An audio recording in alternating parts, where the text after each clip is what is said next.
नमस्कार, मैं डॉक्टर रानी बालगुडे। मैं सह्याद्री ग्रुप ऑफ हॉस्पिटल्स में स्तनपान विशेषज्ञ यानी लैक्टेशन काउंसलर हूँ।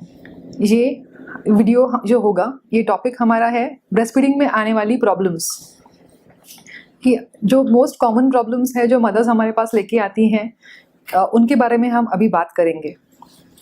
सबसे कॉमन कंसर्न ये होता है कि बच्चा दूध पी नहीं पा रहा है, बेबी लैच नहीं कर पा रहा है। तो इसके क्या रीज़न हो सकते हैं? सबसे कॉमन रीज़न ये होता है कि शायद पोजीशन ठीक नहीं बन पा रही है, क्योंकि मदर भी जस्ट डिलीवर्ड होती है, बच्चे का बर्थ होता है, लेकिन उसके साथ भी एक माँ का भी जन्म होता है। A mother is born when the baby is born. तो हमें ये भी याद रखना चाहिए। तो जब भी बच्चे को अपने पास में ले, उसका sir, head, shoulder and hip एक लाइन में हो। जब भी आप फीड करने की कोशिश कर रहे हैं, तब बेबी का नोज़ फ्री हो, बिकॉज ब्रेस्ट फीडिंग जो है ये सकिंग, स्वॉलोइंग और ब्रीदिंग का कोऑर्डिनेशन है। अगर बच्चा ठीक से सांस नहीं ले पा रहा है तो वो शायद सकिंग ना करे, तो उसका नोज़ हमेशा फ्री होना चाहिए।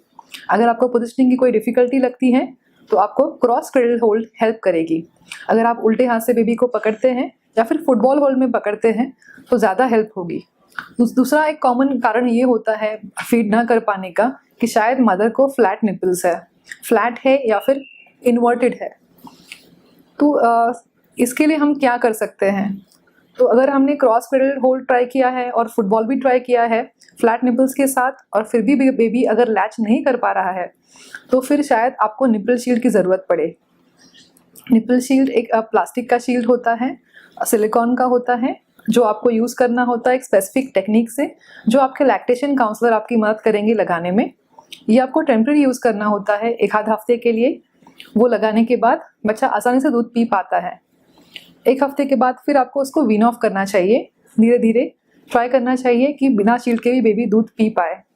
सेकंड, सबसे ज़्यादा कॉमन क्वेश्चन ये है कि निपल्स में पेन है, क्या ये नॉर्मल है? ब्रेस्ट फीडिंग कभी भी हर्ट नहीं करना चाहिए। ब्रेस्ट फीडिंग करते हुए कभी भी दर्द नहीं होना चाहिए। अगर दर्द है तो इसका मतलब ये है कि शायद लैच सही नहीं है, या फिर ये हो सकता है कि शायद निपल्स फ्लैट है, या तो फिर बेबी का टंग रिस्ट्रिक्टेड है। तो टंग रिस्ट्रिक्शन होता है जनरली टंग टाइज की वजह से या तो फिर लिप टाइप्स की वजह से, जिसमें बेबी फीड नहीं कर पाता है, उसका टंग बाहर ड्रॉ नहीं होता है लैच करने के लिए। इसमें आपको एक सर्जन से मिलकर एनालिसिस करना होगा, एनालाइज करना होगा, एग्जामिन करना होगा कि इसको रिलीज कर सकते हैं क्या, करने की ज़रूरत है क्या। और यह प्रश्न होता है कि मेरे ब्रेस्ट में पेन है, ब्रेस्ट में सूजन है, तो इसे हम एंगोजमेंट कहते हैं। तो एंगोजमेंट अलग अलग डिफरेंट सिचुएशंस में होती है। सबसे कॉमनली पाई जाती है जब दूध भरता है, जब मिल्क लेट डाउन होता है। जनरली ये 3 to 5 डेज डिलीवरी के बाद होता है, जब ब्रेस्ट मिल्क का फ्लो एकदम से बढ़ता है। कभी ऐसा भी होता है कि बेबी ठीक से फीड नहीं कर पाता है, तभी भी माता को ये एंगोजमेंट हो सकता है। ओवर सप्लाई में भी ऐसा हो सकता है, जब बेबी जितना फीड करता है उससे ज़्यादा सप्लाई मदर को हो रहा है, इसलिए भी एंगोजमेंट होता है। और जब ब्रेस्ट फीडिंग से वीनिंग सिचुएशन होती है, जब बेबी को ब्रेस्ट से वीन कर रहे हैं, तभी ये एंगोजमेंट हो सकता है, जब मिल्क वहाँ पे जमा हुआ हो। तो उसका ट्रीटमेंट भी यही है कि मिल्क जमा है इसलिए दर्द है, सूजन है, तो आपको उस दूध को निकालना होगा। निकालने के लिए जैसे कि हमने बात की, आप हैंड से भी निकाल सकती है, हैंड एक्सप्रेशन, या तो फिर ब्रेस्ट पंप से एक्सप्रेशन। पंप एक्सप्रेशन या फिर हैंड एक्सप्रेशन से पहले अगर आप हॉट फर्मेंटेशन करती हैं तो ये जल्दी निकलेगा, आसानी से निकलेगा। हॉट फर्मेंटेशन अगर आपने गर्म पानी में टॉवल डाल के किया ज़्यादा आसान रहता है। गर्म पानी से नहाने के बाद भी आप ये कर सकती हैं। हॉट फर्मेंटेशन करने के बाद आपने दूध एक्सप्रेस करना है। दूध एक्सप्रेस करने के बाद आप कोल्ड पैक लगा सकते हैं। हॉट फर्मेंटेशन से क्या होगा कि जो डक्ट्स है, जो पाइप्स है जिसमें से दूध निकलता है, वो थोड़े से डायरेक्ट होते हैं, थोड़े बड़े होते हैं, दूध आसानी से निकलता है। दूध निकलने के बाद जब आप कोल्ड पैक लगाते हैं तो सूजन कम हो जाती है।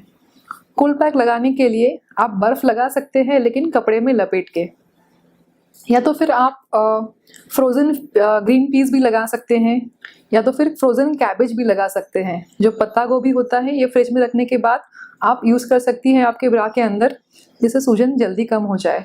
सभी माँओं को लगता है कि मेरे बच्चे का वज़न कम है, तो जब भी आपको ऐसा लगता है, आप किसी और बच्चे को देखते हुए ऐसा नहीं कंसिडर करें, नहीं कंपेयर करें। आपको वजन कंपेयर करना है बच्चे के, आपके खुद के बच्चे के बर्थ वेट से। जन्म का वजन जो होगा उससे आपके बच्चे का वजन डबल होना चाहिए 5 महीनों में, और ट्रिपल होना चाहिए 1 साल की उम्र तक। तो जन्म का वजन 2 गुना 5 महीने में, 3 गुना 1 साल में, 4 गुना 2 साल में। तो अगर जन्म का वजन ही कम होता है तो बाद में भी वो कम ही बढ़ेगा। आप किसी और बच्चे से आपका बेबी का वजन कंपेयर नहीं कर सकती हैं। और फिर भी अगर आपका स्केल होता है वजन बढ़ने का, ग्रोथ चार्ट जो होता है, आपके डॉक्टर आपसे बात करेंगे, बच्चों के डॉक्टर इसको चार्ट करते हैं। फिर भी अगर वो उस लाइन से लेवल से कम है तो शायद आपको देखना पड़ेगा कि इसके क्या रीज़न हो सकते हैं। कभी कभी बच्चे में कोई बीमारियां होती हैं जिसमें वो ठीक से फीड नहीं कर पाते हैं, ठीक से कोऑर्डिनेशन नहीं होता है फीडिंग का, इसलिए भी वज़न कम होता है, नहीं बढ़ पाता है।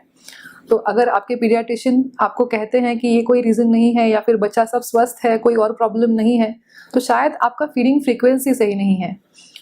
और एक कंसर्न ये होता है माताओं में कि मेरा दूध कम है, मेरा दूध पूरक नहीं है, शायद कुछ और देना पड़े।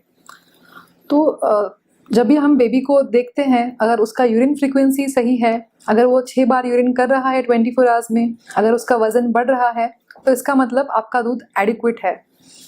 जब बेबी ब्रेस्ट फीड करता है तब हम इसे गिन नहीं पाते हैं कि कितना ट्रांसफर मिल्क हुआ है, इसलिए हम उसका आउटपुट देखते हैं, यूरिन फ्रीक्वेंसी देखते हैं।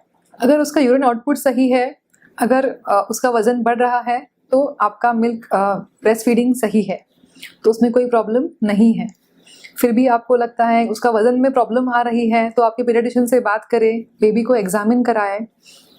ब्रेस्ट मिल्क बढ़ाने का एक ही तरीका है, जो हम यूनिवर्सल लॉ ऑफ अबंडेंस जो होता है कि जितना हम देते हैं उतना हम पाते हैं, उसी प्रकार से जितना हम ब्रेस्ट फीड करेंगे उतना दूध बढ़ेगा।